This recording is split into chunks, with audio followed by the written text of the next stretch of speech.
Most families build wealth, right? But very few know how to keep it, and even less know how to keep it for generations. I just started reading two books. One is Family Wealth, and the other is In God We Trust, and in Trust We're God's. I got that from InvestFest, and I had a lot of G Wiz moments. So, in this video, I wanted to share three surprising things I learned about trust and how you can use them to help your family. We'll cover why trusts aren't just for billionaires and how grants and side trusts really work and what it means to be raising kids who inherit more than just money. All right, let's get into it. All right, so trust, right? Since I've began this whole financial journey that I'm on, I've always heard the word trust, but I never knew what it was referring to. I had a gist of an idea. I know it's something like a will. What I know now is a will is a form of a trust, and as I'm reading these books and learning more, I'm seeing how deep this rabbit hole goes on trust. And it dates back so far to like families like the Rockefellers and why they're so famous and how they were able to perpetuate their wealth over so many generations. It's because they didn't just pass on their chunk of money to the next kid. They had a trust which worked as like a business and its own organization that had its own rules and guidelines and history.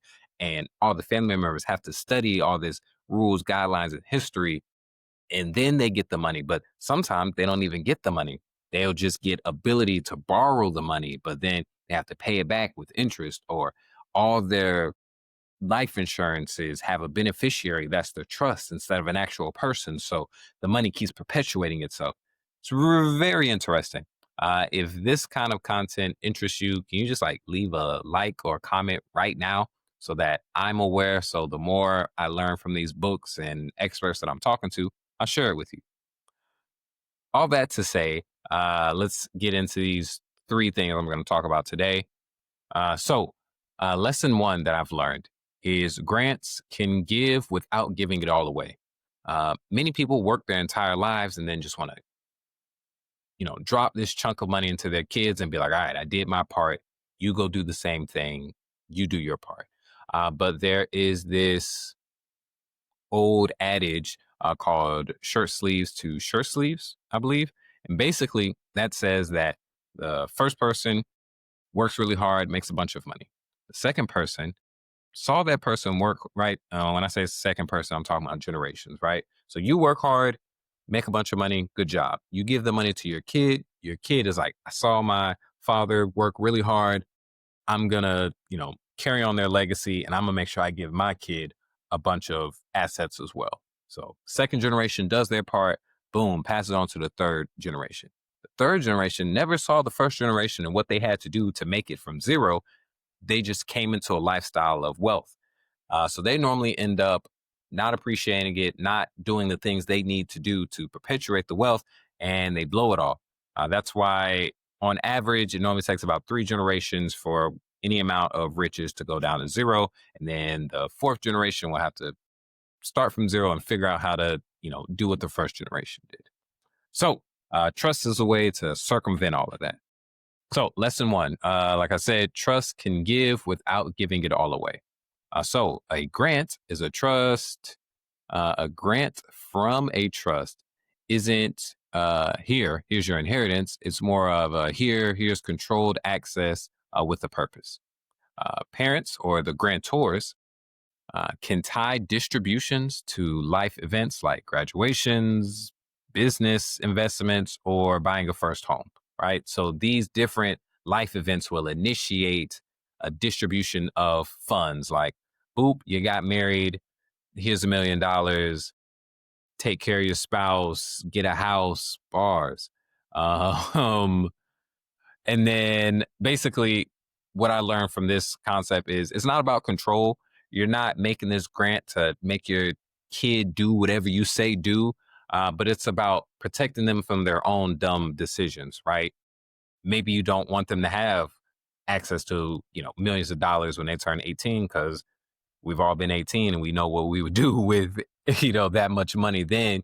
Let them get a few years life experience. Sometimes people make them go join the military for, do like one enlistment of like 4 years, or you have to do this, you get married Sure, some people are married for the money, but regardless, you get married, you have kids, you have a family, you evolve, right? You're going to be a very different person than you were when you were single, when you're married with kids. So these are just things you can try to do to, nothing's going to perfect it, but you can lessen the chance of them making dumb decisions if you wait until they hit certain life events that would mature them, right? Anyways, let's get on to lesson two, right? Trust protect more than just taxes. So I think the thought process is, a lot of people think, oh, trust is just for millionaires to do tax evasion. That's not it, right? Sure, you can definitely get trust structured to have more tax advantage standings, but that's not what the whole thing is for. It also protects you from life events, right? So everyone assumes it's a tax thing, but trust shield your wealth from divorces, lawsuits, and creditors. Divorce, I think that's pretty self-explanatory. If the money is in a trust, it's not owned by you, you and your spouse, or maybe your kid and their spouse get broken up. You don't want the whole family's legacy to be destroyed by that. Lawsuits, it's owned in a trust. It's not owned by you. You get sued for everything you own. You don't own the trust. So that money's safe. And then creditors. This is big because, you're dying, all the money that you owed or something like that, the creditors are going to come for that. But if it's in the trust, they can't touch it, and that's why they say it's better to put stuff in trust as opposed to, just willing your money to people, because creditors have full access to that stuff. Lesson three, right? Trust pass down values, not just dollars. I thought this was really cool. Maybe this is my favorite part of trust that I've learned so far. Books like Family Wealth stress that trust can carry principles and not just payouts.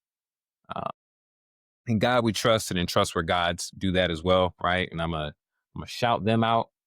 This lovely couple. And I actually got this book a week ago from InvestFest, about halfway through it. And honestly, I'm reading both of them at the same time because I have that paper copy, but Family Wealth, I have the audiobook version. So that's why I'm reading two at once. But honestly, they both of them say a lot of the same stuff, which I think is good, right? That's how I know neither one is lying to me. And hearing stuff twice reinforces what I'm learning. So I don't mind it. But back to this, trust pass down values, not just dollars. So these trusts, like, you can tie them to education, entrepreneurship, or giving, right? So some trusts are structured in a way to where a family member can't participate in the trust business or taking money from it or doing things until they've hit certain benchmarks, right? So outside of the life things, you can pretty much make your family member get educated to a certain level before they can touch this. Or maybe they have to learn the history of the family, right? And that's a way that the person who originates it can live on forever. It's like, no, you need to know about your great great grandfather, Darius Lester, because he did all these things. And that's why we have this fund in the first place. And, that's why we get life insurance as soon as you're born. And that's why it gets tied, into this. And later on, when you need money, you're not going to have to go to Chase or Wells Fargo to get a loan. You can borrow it from the family trust, right? You pay it back. We'll give you a slightly better interest rate, but pay it back because you didn't need anything. We still want a business plan. Man, I get off topic a lot. You get what I'm saying. You can put, things that you value, history, to help shape your heirs, and turn them into builders, not just spenders. Wealth isn't just financial inheritance, it's cultural and spiritual inheritance too. Uh, it's heavy on the spiritual thing. Both of the books, I believe, talk about, religion. I'm a Christian, so that's, what I believe. But I believe all the people that have trust have some sort of religious affiliation, because that's what helps push them towards wanting to continue this and to, I'll give, what is it, not a house or assets, not just to my son, but, the son of my sons. Like that, that's what they're trying to achieve with this. Um, so yeah, pretty interesting stuff. This was a little unstructured because I'm just sharing what I'm learning, in real time. But I think it's pretty cool. Imagine your kids and their kids having opportunity of protection and guidance because you set up a system, when you started everything, when you had the money. So I think that's just a beautiful thought and idea. And I can't wait to learn more and to set up one of these trusts for my family and to add this information to Mammoth Money Academy so that you all can add it to your family. I plan on, getting in touch with these different attorneys and getting some sort of relation with them to where we can kind of funnel everyone that wants to create one of these through them so that you can not just hear about it, but you can go take action and set one up for your family. Again, Darius Lester, links in the description for the Math Money Academy. Join now while it's cheap and get all this amazing grant information. Have a good night.